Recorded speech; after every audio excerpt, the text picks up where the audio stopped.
the political war that is taking place over the Mahadev app case. Now, after Smriti Irani's big allegations on Chhattisgarh CM Bhupesh Baghel of taking bribes from the promoters of Mahadev betting app, now Congress has responded to these allegations and have called it baseless.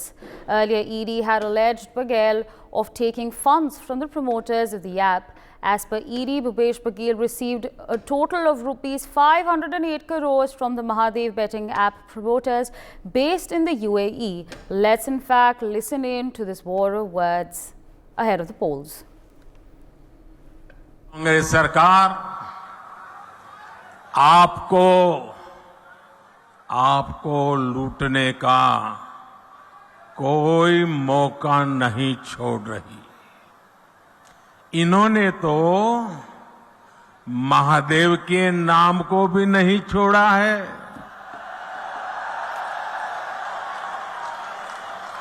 दो दिन पहले ही रायपुर में बहुत बड़ी कार्रवाई हुई है। रुपयों का बहुत बड़ा ढेर मिला है। लोग कह रहे हैं कि ये पैसा सट्टेबाजों का है, जुए का खेल खेलने वालों का है, और जो उन्होंने छत्तीसगढ़ के गरीबों को, छत्तीसगढ़ के नौजवानों को, उनको लूट करके जमा किया हुआ है। लूट के इसी पैसे से कांग्रेस नेता अपने घर भर रहे हैं। मीडिया में आ रहा है कि इस पैसे के तार छत्तीसगढ़ के उन तक जा रहे हैं। छत्तीसगढ़ का चुनाव कांग्रेस पार्टी हवाला ऑपरेटर से लड़ रहे हैं। छत्तीसगढ़ पुलिस, आंध्र पुलिस, ये दोनों भारतीय जनता पार्टी के प्रशासनिक संरक्षण में नहीं चलते। तो क्या भूपेश बघेल अपनी सरकार को कटघरे में खड़ा कर रहे हैं? आरोप लगा रहे हैं। हेमंता विश्व शर्मा पे आप आरोप लगाते थे, अजीत पवार पे आप आरोप लगाते थे, और उसे जांच भी करवाते हैं। और जांच कराने के बाद जब वो आपके पार्टी में आ जाते हैं तो सारे मोदी वॉशिंग पाउडर से धुल जाते हैं और वो सब साफ सुथरा हो जाता है, सारे दाग धुल जाते हैं। उनका काम ही है कि लोगों को डराना, लोगों को फंसाना और वर्करों को डिमोरलाइज करना। लेकिन छत्तीसगढ़ में कोई ऐसे डरने वाले वोटर्स नहीं है, नेता नहीं है, और जो वो कर रहे हैं वो कल वो भी लोग उसका भुगतान करेंगे। What stop you taking action against this Mahadev app? Basically, it is operating from Dubai also. It is clearly in your domain. Why are we not taking action against this app?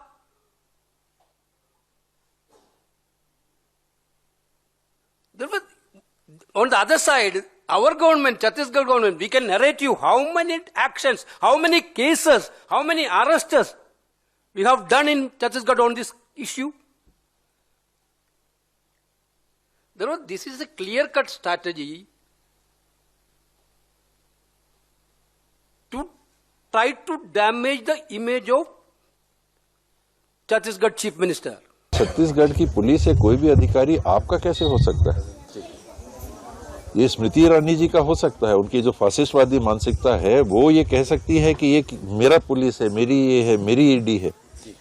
ये ED Smriti Irani की है क्या? अगर छत्तीसगढ़ की police सरकार की होती है तो इसके पहले रमन सिंह की थी क्या?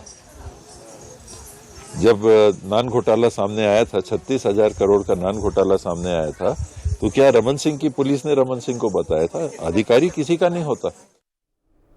Right, viewers, there you heard it, a political war of words that has erupted. Meanwhile, joining us on the broadcast is my colleague Deepak Vishwakarma. He is the Chhattisgarh Bureau Chief. Deepak, over to you. Give our viewers an understanding, an overview of this political war of words that is raging. की political वार होगी कि इस तरह की स्थिति आएगी ये भी किसी को नहीं पता था, क्योंकि समझना होगा बीते 1.5 साल से, जो बीता 1.5 साल है वहां से अब तक ईडी के अधिकारी, आईटी के अधिकारी छत्तीसगढ़ में डेरा जमाए हुए हैं। इनके बच्चे यहाँ पढ़ रहे हैं, ईडी के अधिकारी यहाँ किराए का घर लेके रह रहे हैं, इनकी पत्नियां, ये पूरे परिवार संग यहाँ पहुंच चुके हैं। तो समझा जा सकता है कि जिस तरह की लगातार कार्रवाई हो रही है, जिस तरह की लगातार चर्चा की जा रही है, उन सबके पीछे एक बात तो साफ हो गई है कि जो लगातार आरोप लग रहे हैं बीजेपी पर, जो लगातार आरोप लग रहे हैं कांग्रेस पर, ये पूरी की पूरी जो राइवलरी है ये पॉलिटिकल हो सकती है। और इसको लेकर मुख्यमंत्री भूपेश बघेल पहले भी कई बार बोल चुके हैं। इसके इतर डीएमएफ घोटाले की बात हुई, इसके इतर कोयले की बात हुई, इसके इतर शराब की बात हुई।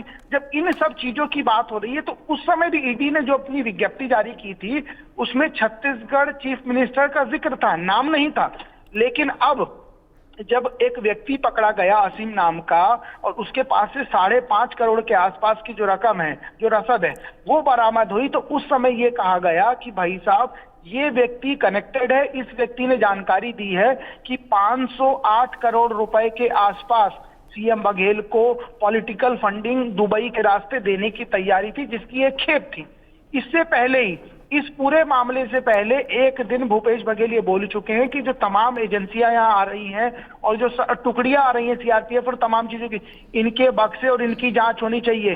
पैसा तो नहीं आ रहा है क्या चुनावी फंडिंग के लिए, इस तरह के आरोप लग रहे थे। उसके बाद एक विज्ञप्ति जारी होती है और इस विज्ञप्ति में इस तरह का जिक्र होना, तो एक बात तो साफ होगी, जो कांग्रेस आरोप लगा रही थी उस आरोप में जरूर दम हो सकता है। उसके बाद पूरी की पूरी पार्टी, चाहे वो स्मृति ईरानी हो, चाहे वो डॉक्टर रमन सिंह हो, चाहे दूसरे तमाम दिल्ली के नेता हो, ये तमाम लोग जिस तरीके से प्रहार कर रहे हैं उससे एक बात साफ हो गई कि ये मामला अभी फिलहाल शांत होने वाला नहीं है।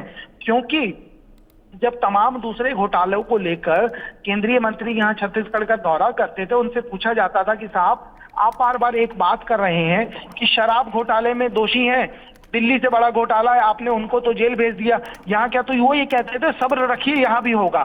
तो क्या माना जाए, किस दिशा में ले जाने की कोशिश हो रही है? क्या चुनाव को प्रभावित करने की कोशिश हो रही है? क्या मुख्यमंत्री भूपेश बघेल जो अंदेशा जता रहे थे उस दिशा में भारतीय जनता पार्टी और उनके नेता पहुंच रहे हैं?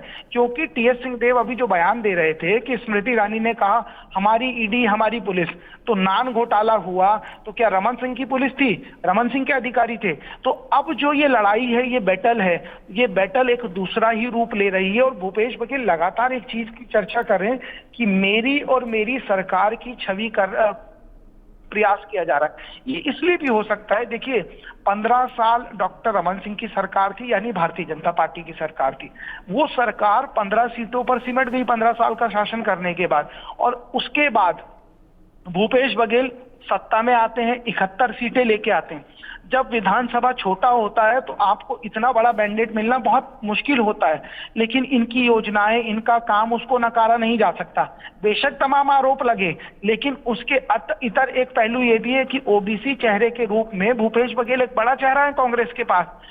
जिस तरीके से बोलते हैं, जिस तरह की मुखरता दिखाते हैं, वो सब उनके फेवर में है।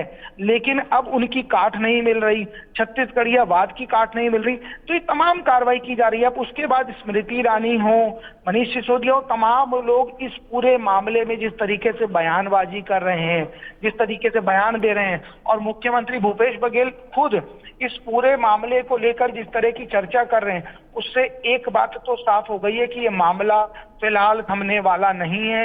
ये मामला अभी और गर्माएगा, और इस मामले में जिस तरह की कार्रवाई हो रही है वो अब नहीं थमेगी। क्योंकि प्रधानमंत्री भी आज दुर्ग में हैं, उन्होंने भी इस चीज का जिक्र किया कि भगवान के नाम पे नहीं छोड़, भगवान के नाम को नहीं छोड़ा।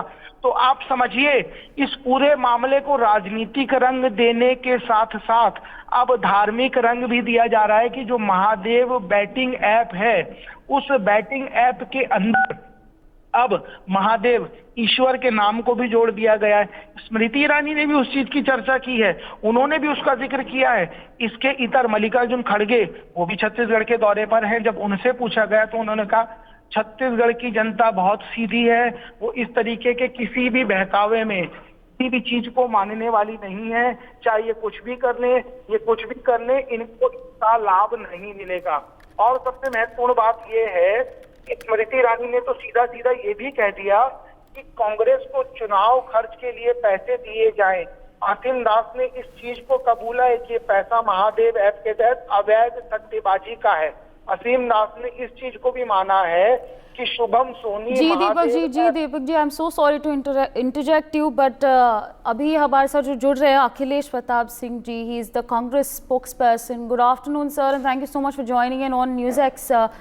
The PM has made a slew of allegations. He said that if you look at the Congress report card, it is flooded with records of corruption. आप इस पे क्या कहना चाहेंगे?